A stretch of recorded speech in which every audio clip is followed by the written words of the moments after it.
Hey, I'm Dukes on Twitch.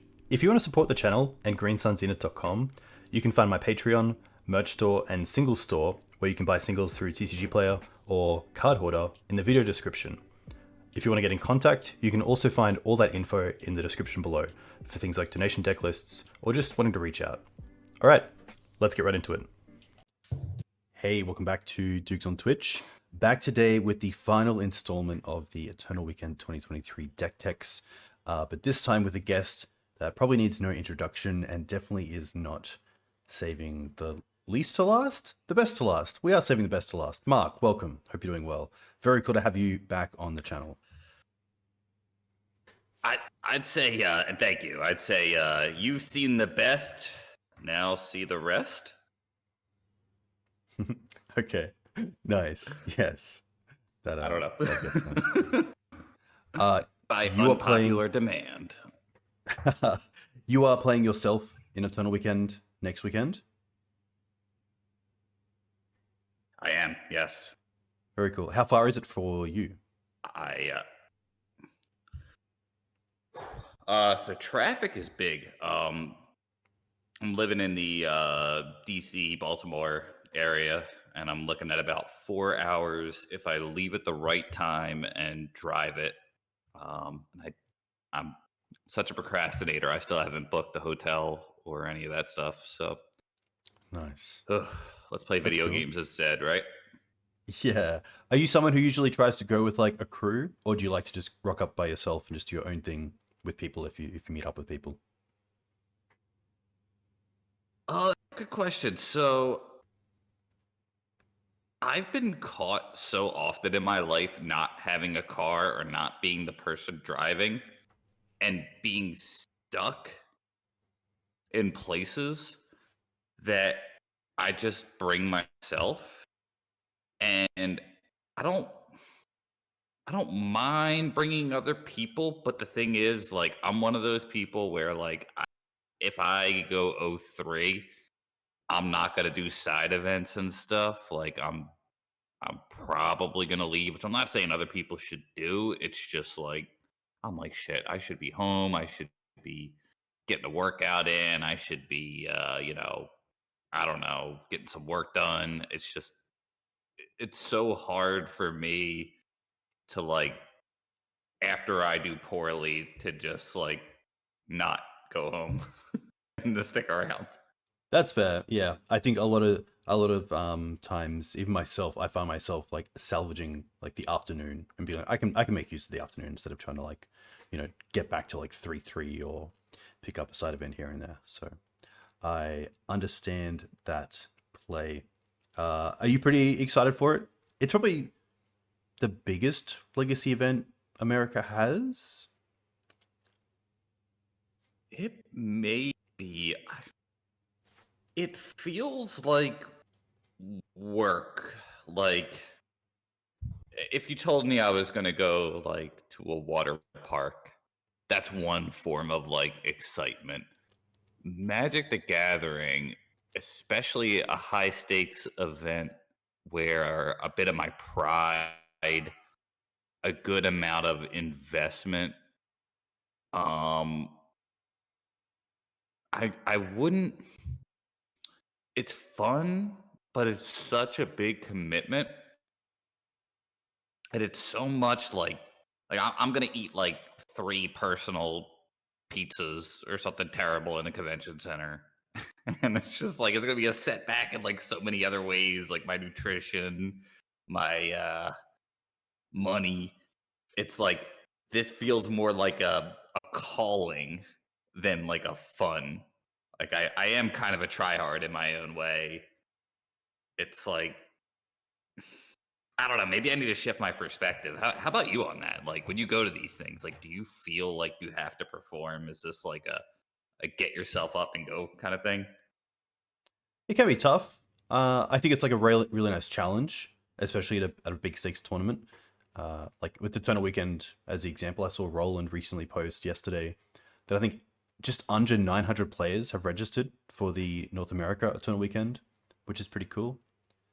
I do like to do well at events. I think most people do, but yeah, I think there's a little bit of pressure as well. Like you want to be able to come away and make like an article or a post about how you went, and it kind of sucks to be like, oh, I went 0-3 drop. Like, yeah, it can happen. Exactly, and I hate to say it. This sounds terrible. I got 11th place at the last pretty big event that I did, and it sort of felt like a failure.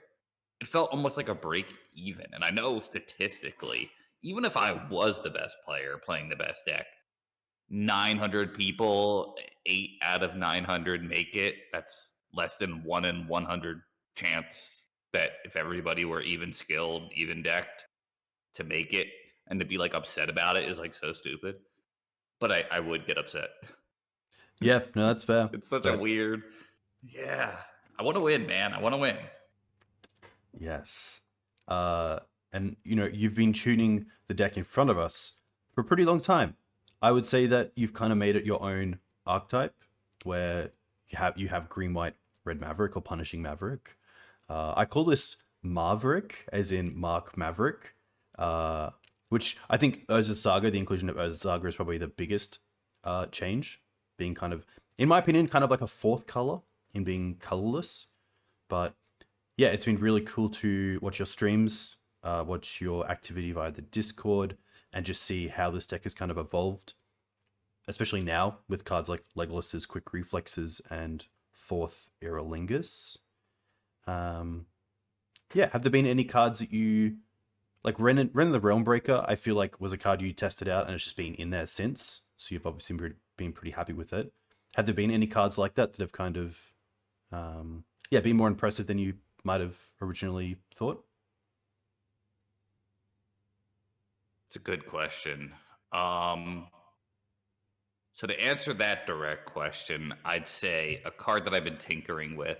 I saw it and I liked it, and I seen Tony was playing it as well. Candy Trail. Nice. So it's a card that you can get off Urza Saga for 1 mana. And when it comes into play, you scry 2, which is useful. And then in addition, which is less often, you would pay 2 mana, sacrifice this card, and tap it. You gain 3 life and draw a card. The pros to this card are it's a card that you could play on turn 1 and gain some value.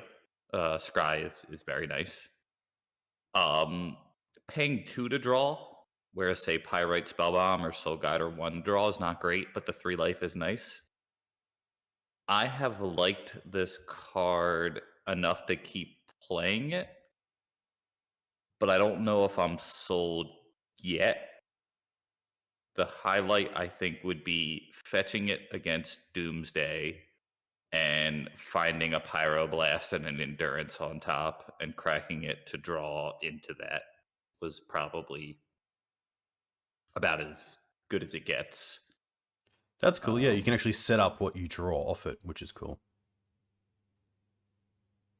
Exactly. And when you're desperate against, hey, they cast a Doomsday, it's coming, you got to find something.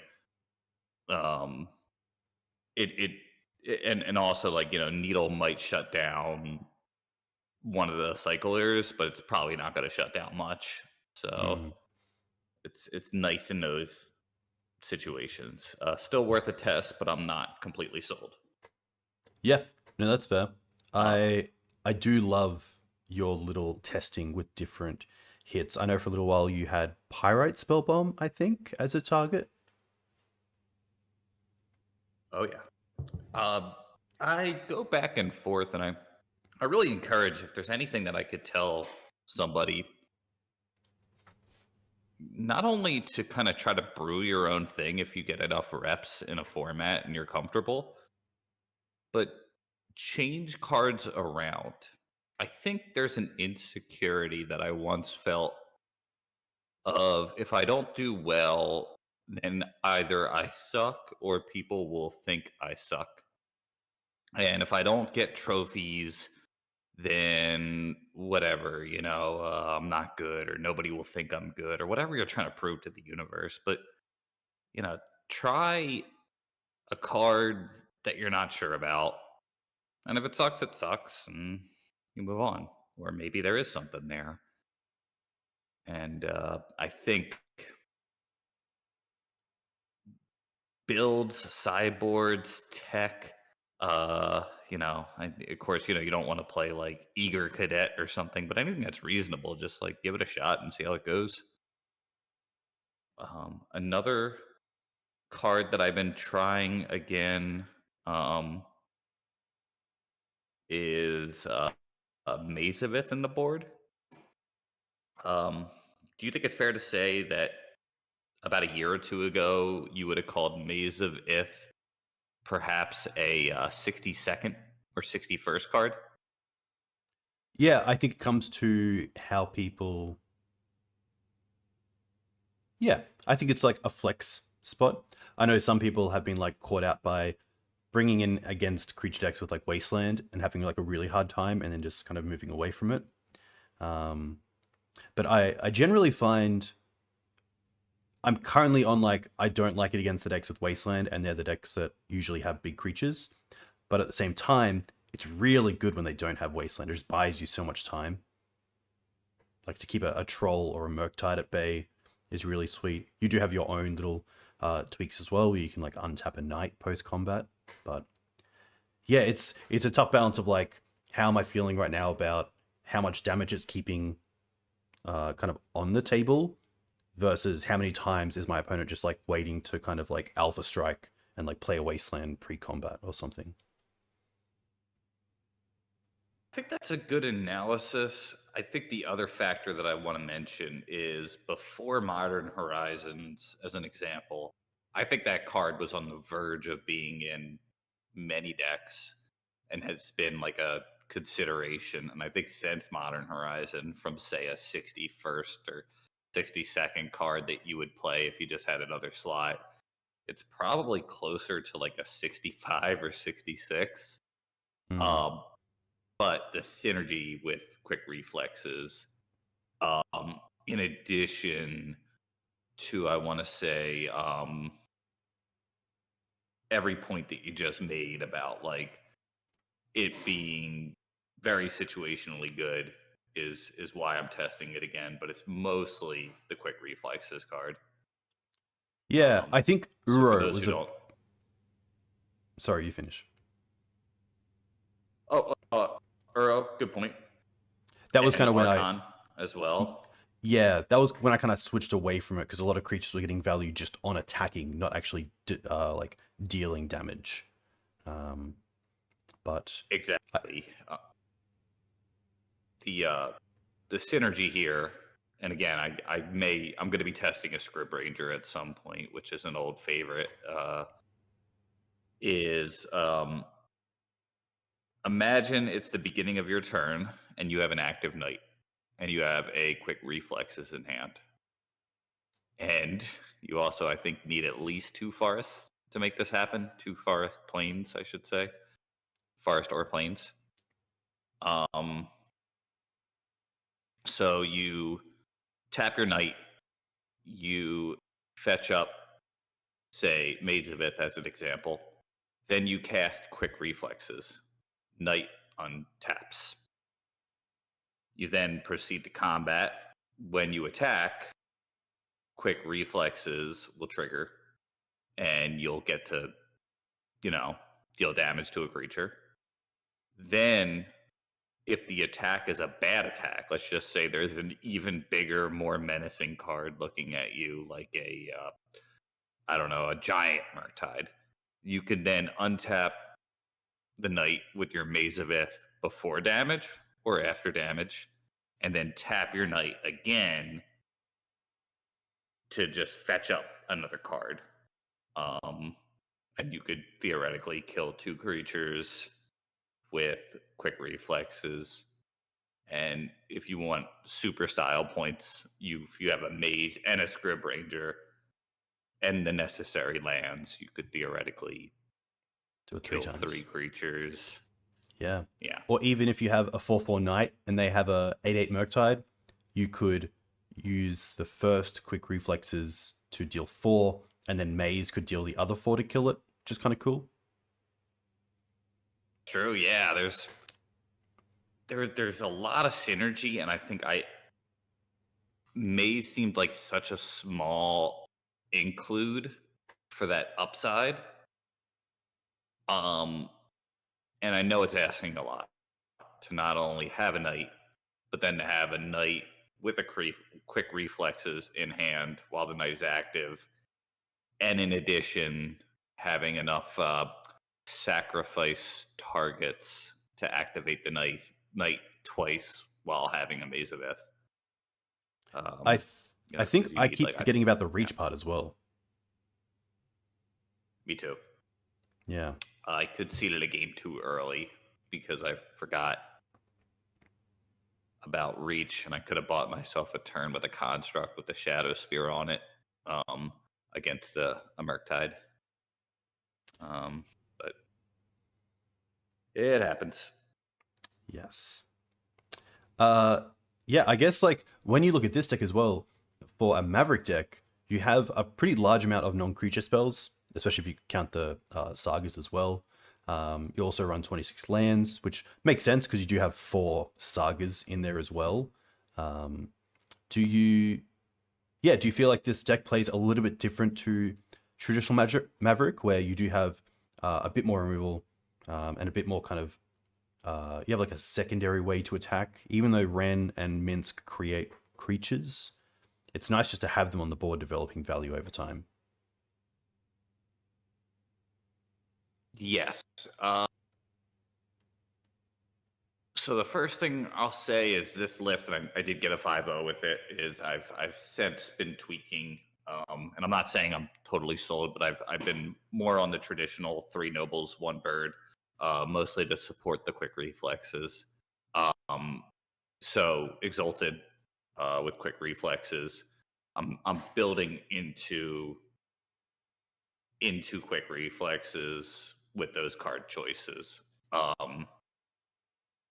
In addition, I've been playing a 4th knight, and I cut the Wrenn as an example in testing. I'm not saying that's where I'm at, but to try to maximize in my journey to optimize my list, and wonder if it's better to lean into the quick reflexes.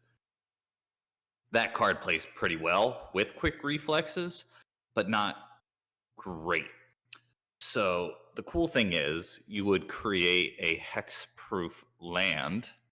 So the shroud really wouldn't, or the hexproof really wouldn't help you on the quick reflexes.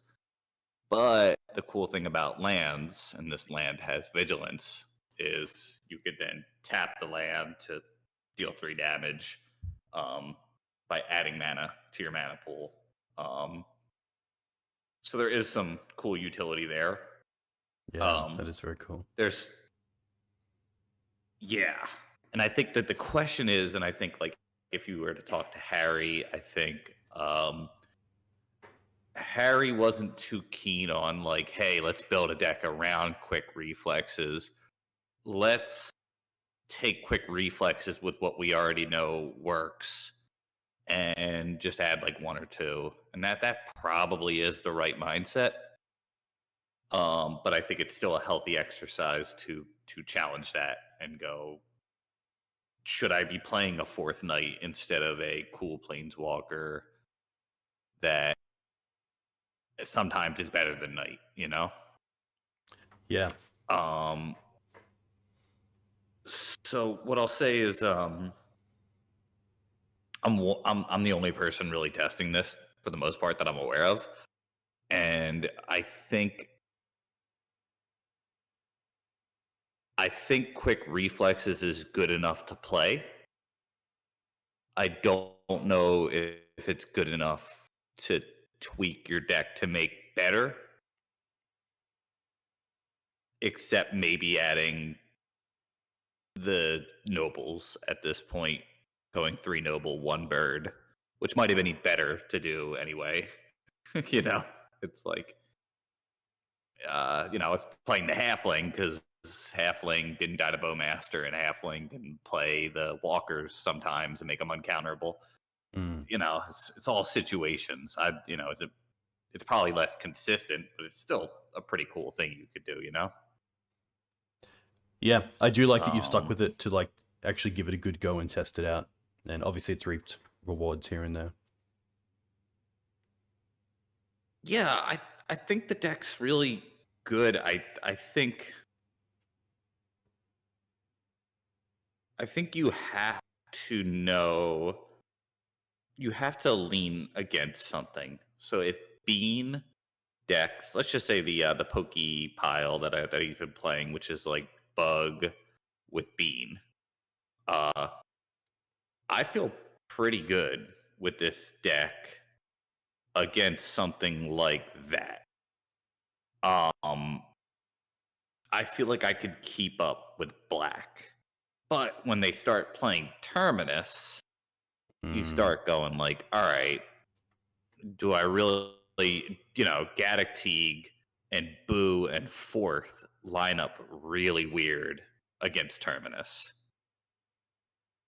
So it's like you have to start not just thinking about the good cards, but how the cards actually line up in the specific matches. So against Pokey, who doesn't play Terminus, or at least didn't in those leagues with that Bean deck because there was no white, Fourth is like a really good ace. Against a deck playing Terminus, you might really value your Teague, and now your 4-drops look silly, and you're in this non-bow territory. So that's why I'm always like, just keep jamming the gains, and you can lean on, a lot of the smart people that you've had on this, including yourself, on the deck building. But I think you're better off just learning those lessons yourself, Yeah, Fourth is a cool card. It's been popping up a few times in Naya. I know there's been also some inclusions of Beseiju, the one that makes your spells uncounterable, which is pretty interesting with Fourth against some of the more control decks. Do you I actually haven't seen like your relationship with Carpet Flowers, if that's like a card you play in and out of, or you've got to a stage where you don't feel like you need it? Obviously, a card that's quite good with Fourth against the other island control decks. After yesterday, or whenever the last time I streamed, I've decided I should be back on it. Grixis Delver is a big challenge. Killing the Manadorks and DRC's speed really make it so you feel like a turn or two behind most games. And then stupid Murktide. I want to only have blasts. I don't want to play Carpet of Flowers. I think I need to, but the idea when this deck is at its best is you're only bringing in cards for the unfair matches, and your sideboard is strictly dedicated for the pretty much the unfair. Carpet of Flowers is a concession that the darn Delver deck is a problem, and I've been crying about it for years. But I don't. It's, every year, blue red Delver, but it is what it is. So Yes. yeah, Yeah, I can see that reflected as well by having Teague and Ouphe in the board with none in the main deck, which does make sense because I think that the like Saga package is very strong, so Collector Ouphe can sometimes be a bit awkward. And also just to have like a solid matchup against your good matchups is good. Like I find with like sometimes combo, having the Ouphe or the Teague main deck is fine, but a lot of the times you're just dead before you get them into play, and they're obviously not the greatest pickups against a lot of other decks where they're just vanilla 2/2s. So I do like the thought of just having like a pretty straightforward approach to like, I want to win game one by valuing out my opponents, and then if they are on combo or some sort of Terminus deck, then I'll have the Teague or the Ouphe, the Teague or the Ouphe there to help for like post board. that's the theory. And when this deck has been at its best, I've not had to make many concessions towards Delver. But I think the Bug version, I'm pretty good against them. Scam, I'm pretty good against Scam.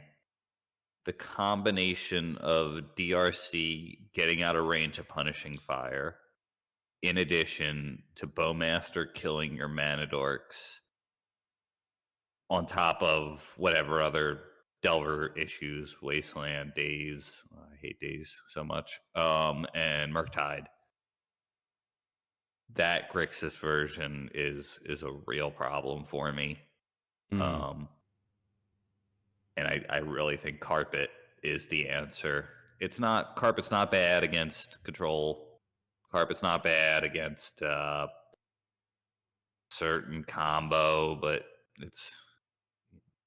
it feels like a concession when you have to run it. And I think I'm there. I think I have to run it. Yeah, that's fair. I can definitely understand that. It never feels great to bring it in, but it does feel. It's also a little bit awkward with Wasteland.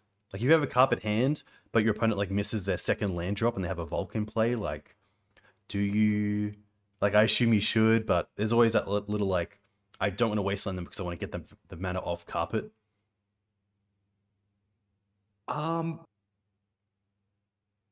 There are very few games against Delver where Wastelanding feels correct with this version.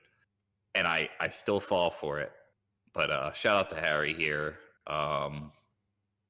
Harry's recommendation when he was playing this list was against Delver, boarding out 2 Wastelands. And I had never considered that. And he said, you really only want to waste when you see a weakness. And this is when Blue-Red Delver was, kind of at its best. And, expressive iteration. Also, don't forget Ragavan. Also, don't forget Treasure Cruise. Also, don't forget, all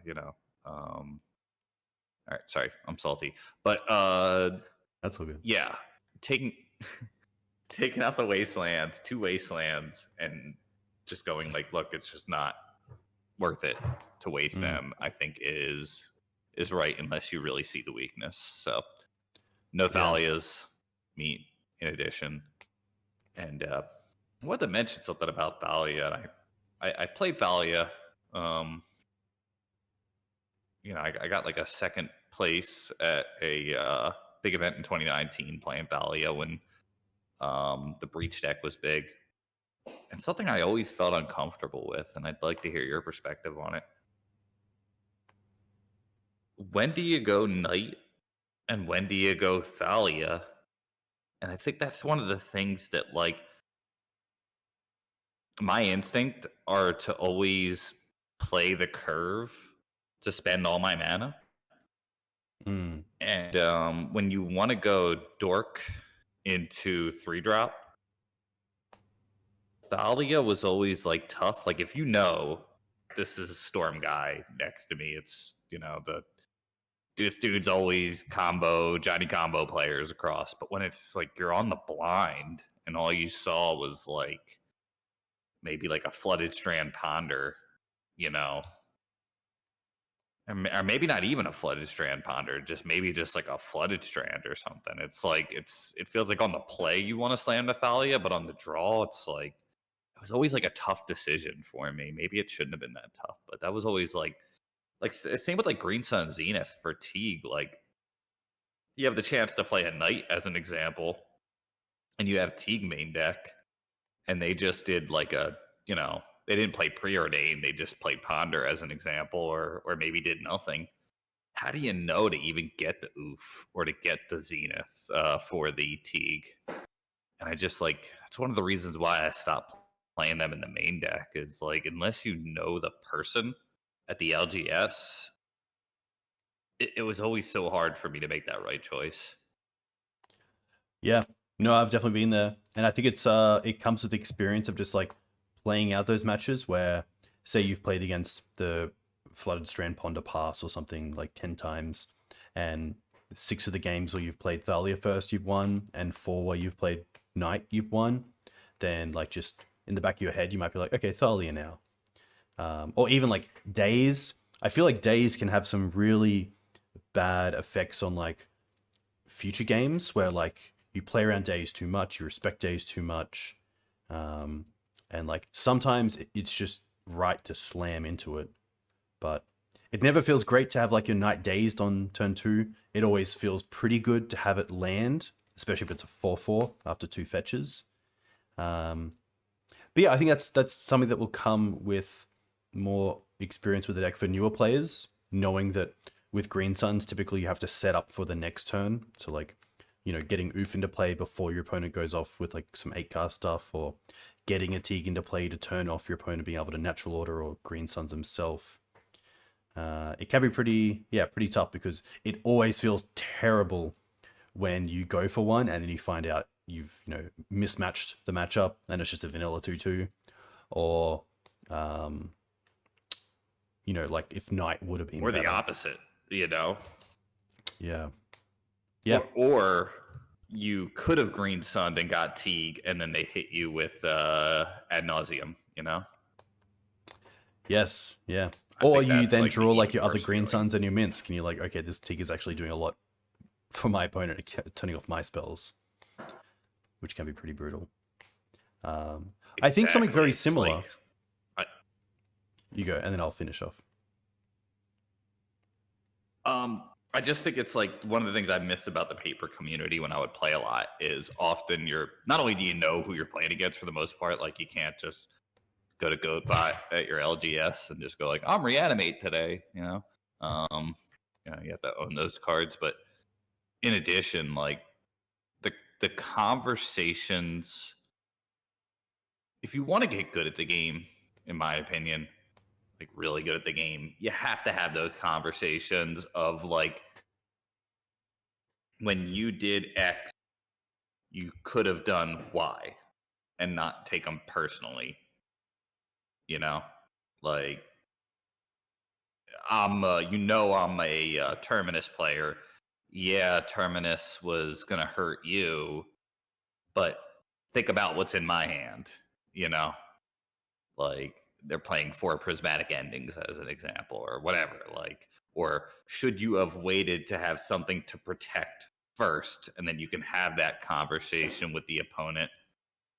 I think the MTGO community, I would like to see more of that engagement. That's one of the reasons why I like Twitch too. It's much harder. I have the megaphone, I'm talking, and somebody, if they're kind enough, will type a sentence or two to me. But you're rarely going to get the breakdown, and it's really nice when you do, when you play against a Storm player and they go, "Hey, you should have known," or to not sideboard in Red Elemental Blast against me because I'm not playing blue cards because I'm playing Saga in this deck, and Saga means I don't play blue cards. Shout out to Eureka for saying that to me recently. Like, that's so cool. important for getting better. Yeah. I find Surgical as a card like that. A lot of players bring in Surgical where it's like, oh, I did not expect Surgical to come in. Especially when it goes after like Savannah or something. It's like, come on. But speaking of your kind of example with Thalia and Knight and how to develop your board, I feel like Saga adds a ton to the mix as well, because there's going to be turns where you kind of have to set up to know what you're going to do for the next few turns, because do you want to play the Saga just to quickly get, say, Soul Guide Lantern on board, or do you want to play it to get a 2/2 out of it, or get a token out of it? Do you want to play it to get 2 tokens out of it? Saga can be pretty tough in a deck where typically you are playing sorcery speed and tapping out most of the time. So how do you find Saga kind of changes your plans from when you previous played non-Saga versions? So that's very well said, that the planning is necessary. And also, you'll notice this list plays 26 lands. I think most Maverick decks are at 23.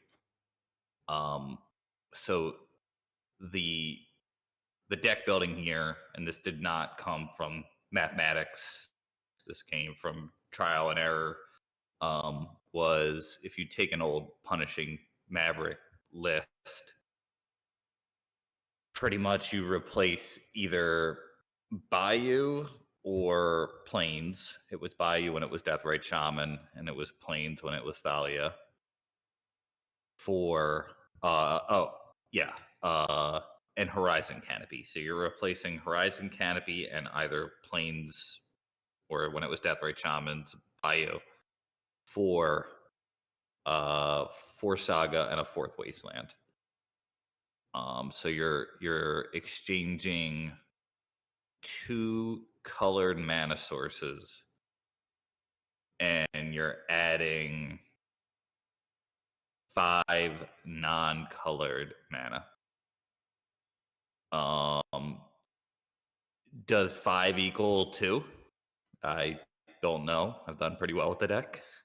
It's like, was that a healthy thing on a pie chart that somebody who's better at statistics could tell you that was equivalent, or there's no equivalency to replacing the colored mana with non-colored? But that was the choice. I wanted the 4th Wasteland, especially when Urza Saga came out. And then I was like, hey, let's play Urza Saga, because Urza Saga came out and they banned Ragavan. So the big thing. Oh, go ahead. You go. The big thing I'd say is you're running extra lands. You're more willing to go. And against very fast combo, Saga as a tutor is often too slow. One of the reasons why they think this deck is better in a slower metagame is because, say, against a deck like, say, Painter, as an example, Saga could fetch up a Needle or a Haywire Mite, or against, like, Tony's deck, not the Epic Gamble, but the Paradoxical Outcome deck, the One Ring is like the center. Pithing Needle is like a true ace in that matchup. And you may not need it turn 1, turn 2 or 3 might be fast enough, So, yeah, the Saga list gives you more reach. It also gives you something to tutor with Knight, making Knight, I want to say, much more powerful in this version of the deck than many other versions of Maverick. Yeah, I do like the little trick of like upkeep or end of draw step, searching for a Saga, which comes in untapped, and then in your main phase 1, it'll get a second trigger, which kind of speeds it up a full turn, which is pretty cool if you really need to get like a Soul Guide Lantern on board, or Shadowspear is something that you want to have a bit more control over combat damage. Are there any matchups where you can really rely on Saga just to like get there? Many, I'd say. So it's weird. Like, I think that this deck hits the old Maverick mindset of like, be patient and you should win the longer games. And that was true of Maverick a long time ago. I really think when Once Upon a Time came out, and like Terminus came out, and Toxic Deluge came out, that changed Maverick to be more of a tempo-y thing. See the other interviews that you've done will certainly make it that way.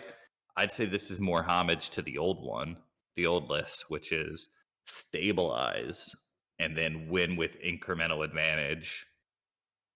So if the Delver deck you stabilize, instead of just attacking with Knight, you might just be better off converting your lands into constructs and Soul Guides or Shadow Spears or Candy Trails if you're running them, or Pyrite Spell Bombs if you're running them. Also, Excavator helps a lot with that as well. Yes.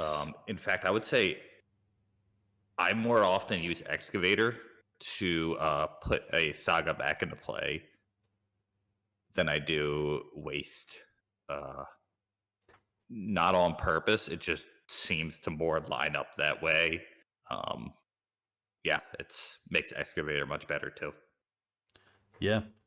With this list, would you say there is a 61st card, or is it a little bit hard to like figure out what card that is?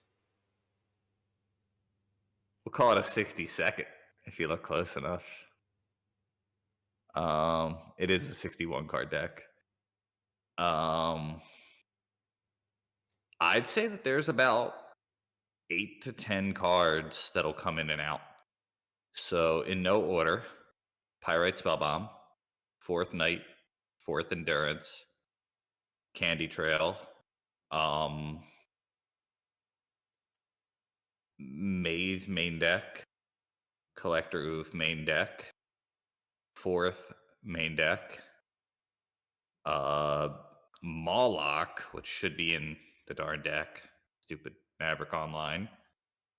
I think 2 Reflex is probably where I'm at. I played the 3rd. Don't think I'd want it. And there is a desire for me to go either Prismatic Ending or try Reclaimers, but I don't even have the imagination for how the hell I would fit Reclaimers in here. And do you play Flagstones? Do you play, if you play Flagstones, do you play a step? If you play, like where do you draw the line? When am I just becoming depths? That's the hard part. That's the really hard part of adding something like Reclaimer in, because it does come with a package. It's only as good as your mana base is.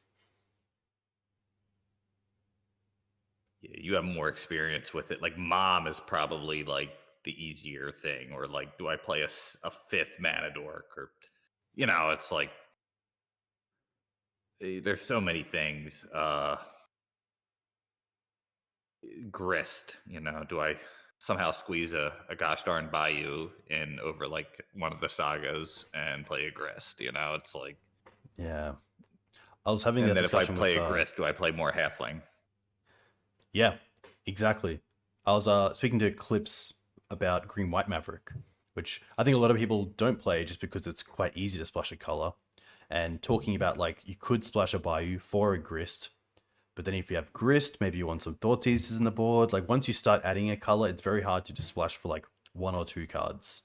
Or even the same with like Bant Maverick, like splashing the black for like 1 Leovold and 1 Grist and that's it. But Coward.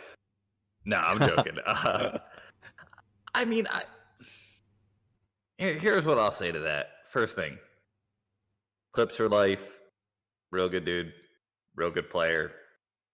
Definitely trust what they're saying. But I feel like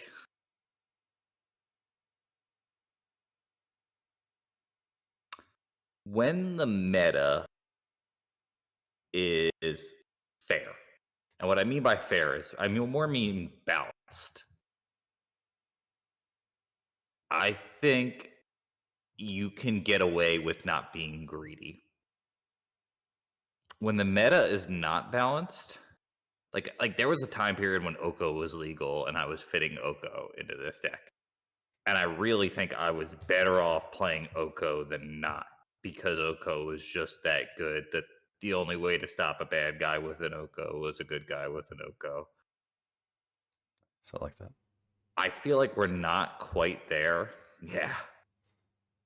But I really think we're close to like, yeah, Bowmasters isn't great in this deck, but it's gosh darn Bowmasters, and like, the Fiend Artisan version, or like Boo or something like that, which is such a powerhouse, or like Saga, like, shout out to the people who are like playing a list that is like, after Endurance is like none of the broken shit.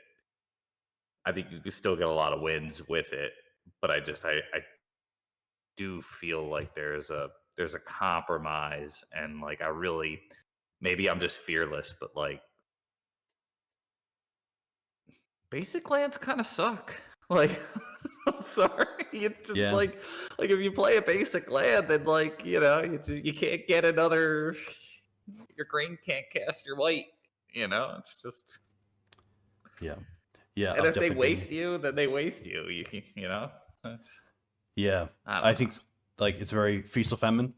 Like if you aren't up against a Wasteland deck and you just get to play all your colors through duels, it feels fantastic. But yeah, on your point about kind of like splashing colors and say Orcish Bowmasters is just so good because it's Orcish Bowmasters. I feel like it's where Abzan Depths is currently at, where it kind of came out because Orcish Bowmaster came out. It doesn't do a whole lot for the strategy the deck's trying to do with the Marit Lage, but it's just that good that you might as well play it. Sometimes you can just win a game just on its own. But it can be tricky because for cards like that, it's one less card to add in that could be doing something for the actual sort of strategy of the deck. Exactly, and I'm telling you, listening to Mapson talk about the deck. By the way, I listened to all the people that you had. Very cool. It was really cool hearing his perspective on the quick reflexes not being as effective as I thought it would be. Because I was seeing all kinds of depths lists with playing like a gosh darn playset. It's like it's got to be good. And he's like, man, you're only playing like maybe 8 creatures at that point, 9 like if you count Arbor. What are you really protecting? And then the other perspective of like Bowmaster sometimes not doing much. It's like, did the meta adjust so Bowmasters doesn't do that much? Or does Bowmasters just not do that much? Like, I did not expect him to say the things that he said, and he's a great player, an honest person. So it's like, really glad you're doing this. I was like surprised. I don't know about you, but I heard a lot of shocking things on this series. Yeah, I like to be surprised. It is pretty cool. It's cool to get like takes that you might not expect, but then get reasoning with the take. And you're like, oh, okay, that actually makes sense. But Exactly. I feel like I'll just say this is not the orthodoxy. This really is more like, say, Loam or Jund. You're not trying to tempo people out. You're Oop, I've lost you. We'll be back in 2 seconds. Hey, hope you're enjoying the content. A huge thank you as well just to my patrons quickly, not only those who currently support me, but those who've been part of the Zenith in the past. It's a pretty phenomenal feeling to be supported by other players, not just in the Maverick or Legacy sphere, but those who just enjoy Magic content. My content will never be behind a paywall, and these patrons allow that to continue to happen. You may have also noticed I've stopped adding ads during my YouTube videos, and that's not just a quality choice, but also a direct outcome of having people support me through platforms like Patreon, doing a nation decklist. So a huge thank you to you. I love what I do. I love being a community member of the Maverick and even Depths communities, the wider Legacy community in general, and it's a privilege. So thank you. All right, let's get back into it. sorry about that. All good. We're back after technical difficulties. Mark, you were just saying something about the deck resembling similar to more of like a Loam style deck. I know that Harry tested it out, but I would be keen to see if you have, especially with sagas in the deck. Would you ever cut some number of mana dorks and add in Mox Diamonds? Yeah, so that's a good question. I'd say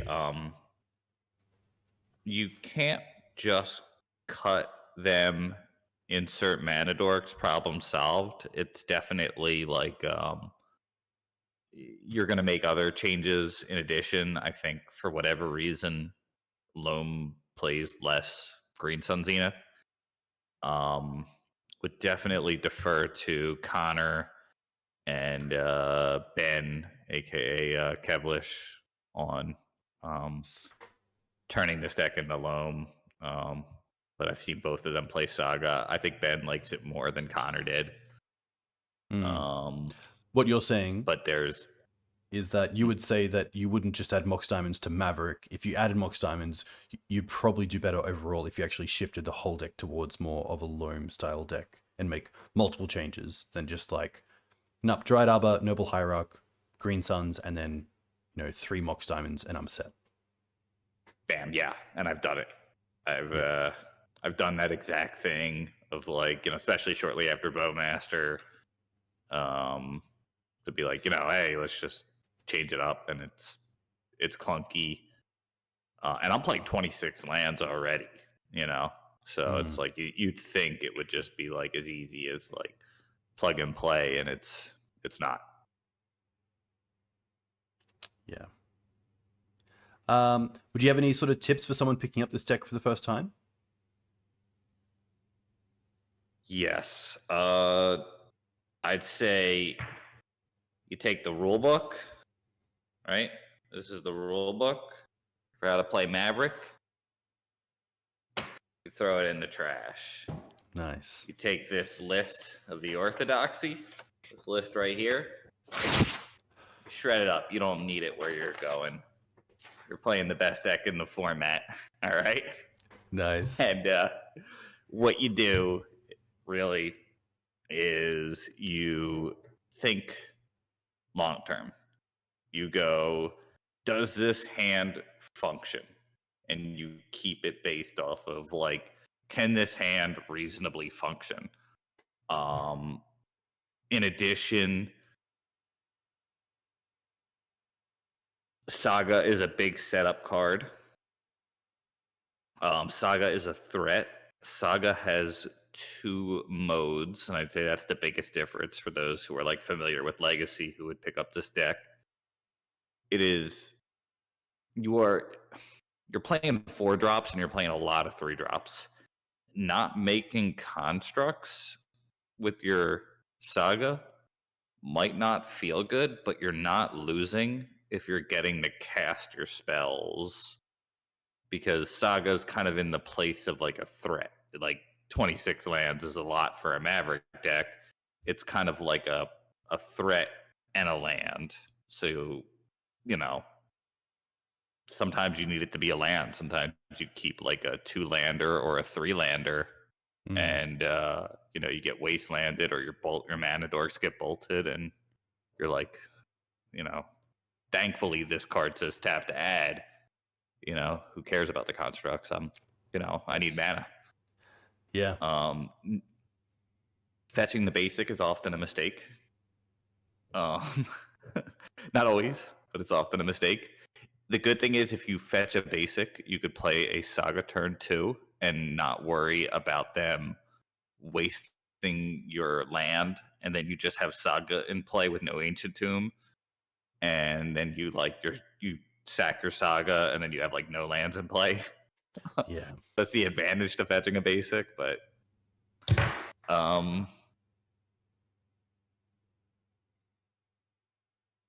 pick up the darn thing and lose some games, and then you'll start winning some games.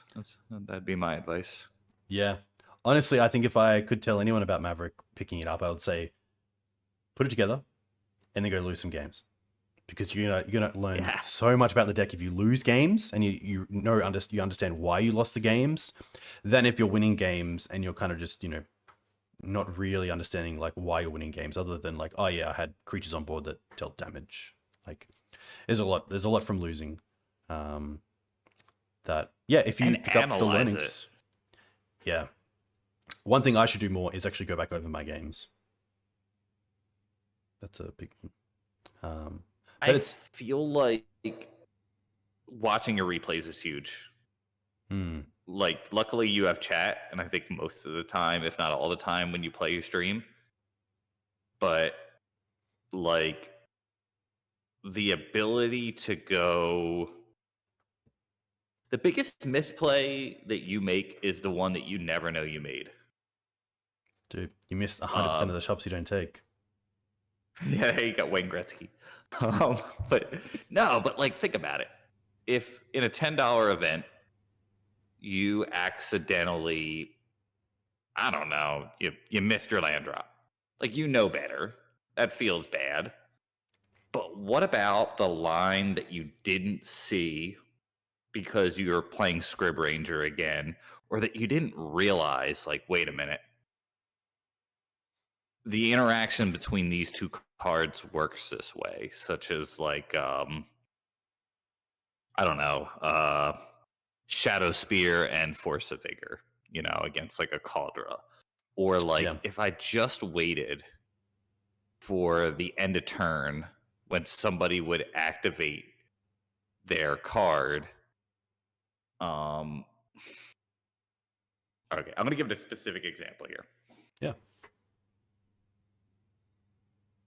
Imagine your opponent is playing Goblin Welder, and they have a value spell in the graveyard. So what's going to happen? They pass the turn, and they're keeping their welder up with a target in the graveyard. If you, let's just say you have a Force of Vigor. If you Force of Vigor first, they are going to win that interaction. They're going to activate in response, blank your target, and it's over. If you wait until the end of your turn, they will likely activate it because they don't want to lose the advantage of being able to activate the card, and then you can act. There are lots of, like, weird instant speed things, or let's just say you have endurance in your hand. Maybe you want to clear the graveyard in response, but if you clear the graveyard first, they win that interaction. There's lots of little things like that come up with, especially this list, that I think, like, if you get flustered and concede and go, I'm just dead, and not wait for your opponent to possibly give you the interaction, it's so big. There's so many versions of that with this deck that I could think of, like, and against me. I see people concede against me, and I'm like, do you know how fucked up it is on my situation? Like, you think I'm gonna end a turn, make the construct? I might not. I'm panicking here. Like, I'm keeping a plow just to keep myself alive or something like that in the event that you have lightning bolt. It's like, never concede and, like, be patient. I'd say that's like the big thing I would say about this list in particular. I know that was long-winded, but I hope that made sense. Yeah, definitely. One quick question. I'm at a GP, a Legacy GP. I go up to a random player, and you can be that random player, and I ask you, what does Wasteland do? What is your response? It's like a random person at a GP. Thinking about it.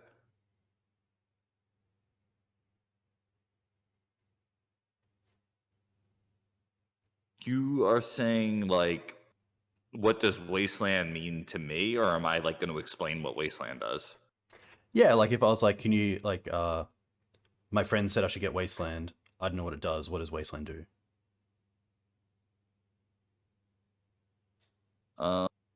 I'd say Wasteland is one of the police officers of the format that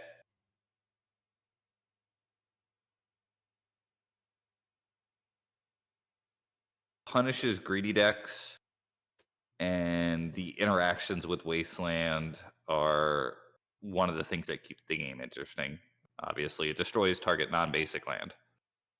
Nice. Don't target a fetch land. Yes, nice.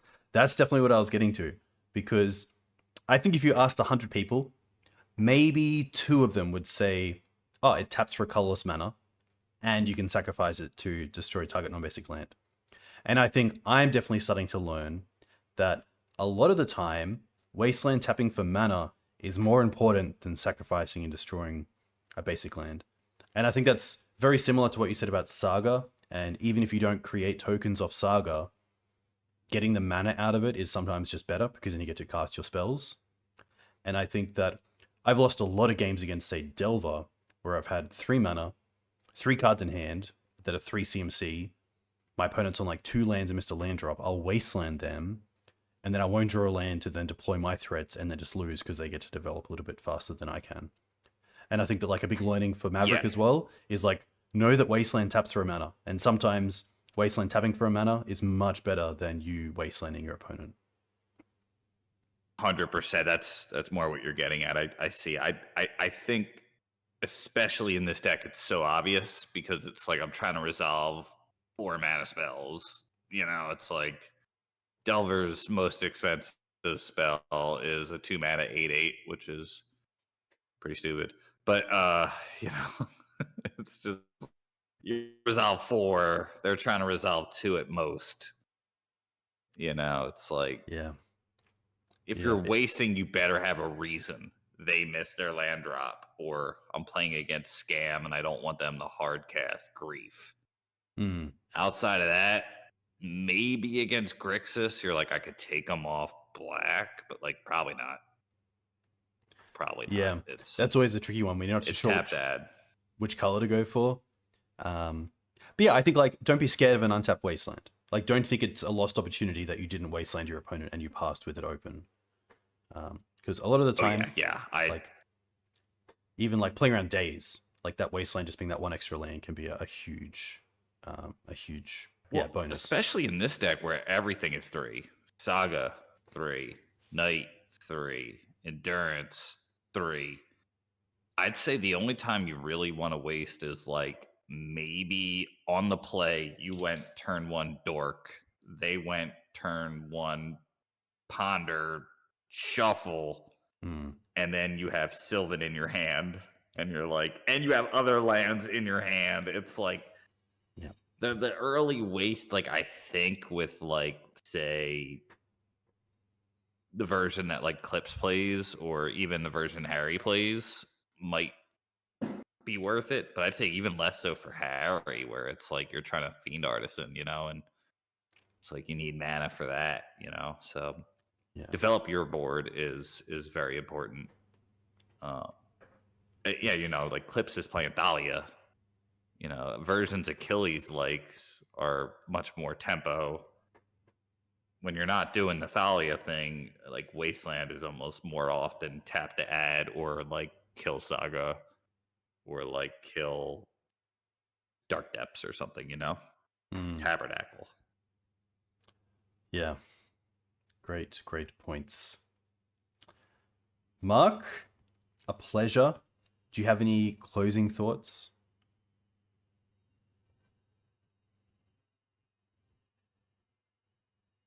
That's a good one. Well, first thing, I'd say if you haven't liked, subscribed, and commented, please do. Nice. As somebody who's recently gotten to the YouTube game, it does help. Growth is challenging, and the algorithm is important. So definitely, you know, help out with that. Other thing I would say is be social and don't be thin-skinned. If there's anything I could tell any other Maverick player out here, streaming's a good idea. Streaming with your friends is a good idea. And if somebody's going to take the time to come up to you and go, hey, you made a mistake, don't take it personal. Listen. You know, don't be a dick about going up to people you don't know. But like, one of the worst things you could do is like, just like I said, the worst misplay is the misplay you don't know you made. And if somebody's going to talk to you about it and they're not trying to like be an asshole, listen. Doesn't mean you're stupid. Doesn't mean you're bad at Magic. Dougal's a great player. Dougal's going to make mistakes and he's not going to realize it. So's Mark. That's just a part of it. So that's a part of growth. That'd be the biggest thing I would say if I could tell any Magic player out there. Nice. Yeah. I love that. I think if anything, I'd say as well, sometimes the important part isn't saying like, oh, you should have done this. The important part is saying because, or because I would have played around this, or you might have read that they had some other card in hand, and yeah, I think it's good to give reasoning with your thoughts. And even have reasons when you're wrong. Like, I'll give you an example. Should you take out Sylvan Library and get over? If I do, I want to say, well, I'm taking out Sylvan Library against Delver because I don't want to like take damage. Or you say, I need Sylvan Library because I have to hit my land drops. It's important. Like, don't just like follow a sideboard guide. It can help you, but the best thing you could do, even if you're like new to it, is go like the reason why it says trim on this card and add this is because of X. And that conclusion might be wrong, but it's like a good one, And also, shout out to the Eternal Dirtle nerds. I told myself I was going to say it. No, we should have said it earlier, but yeah. Nice. Yes. We both have to do deck decks for them as well. Have to get around to that. Dude, they are 10 out of 10 people, so. Yes. You can also find them on YouTube as well, if YouTube's your... Yeah, and like their stuff and comment, please. Mark, a big good luck for Eternal Weekend. It'll be very cool to see Maverick across the board. I know that Achilles is going. I know that Harry's going. So, yeah, hopefully you guys put up the results that I think most would think you're going to put up. I'm going to go undefeated. I'm not going to lose a game.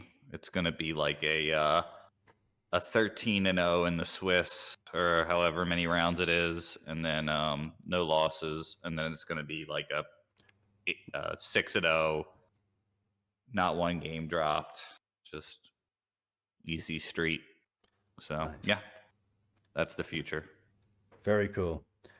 You can also find Mark in the Maverick Discord and streaming at twitch.tv/StrassDaddy. You stream pretty much every day? Not every day. After work sometimes. After work 3-ish times a week. I think you were right about 2 being the hotspot. Once it's 3 and 4, I'm starting to like not be the most nice, fun person to listen to. I could hear it in myself getting tilted and I should win every game. And why do they play that deck? I don't like that deck. Like 2 is probably the right sweet spot, but 3 to 4 is what I'm doing to try to prepare myself for that event. Very cool. Also YouTube. I've been making YouTube uploads. Yeah, love the thumbnails. Just gonna say. Thank you. I'm trying. Nice. For anyone else who wants some resources about Maverick, check out thegreensonzenith.com. But I would say more importantly, check out the Maverick Discord, because it's a great place, not just for timely information, but also meeting other players. It's really nice to have all the dedicated groups as well for things like deck lists or archetype specific discussion.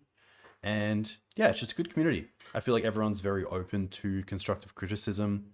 Everyone's always looking for little things to tweak, especially for a deck like Maverick that has, the land and creature toolbox. It's always cool to see. So yeah, that's it. Community's so good. Yeah, it is. That's it. Oh, it is. But that's it. That's a wrap. See you next time.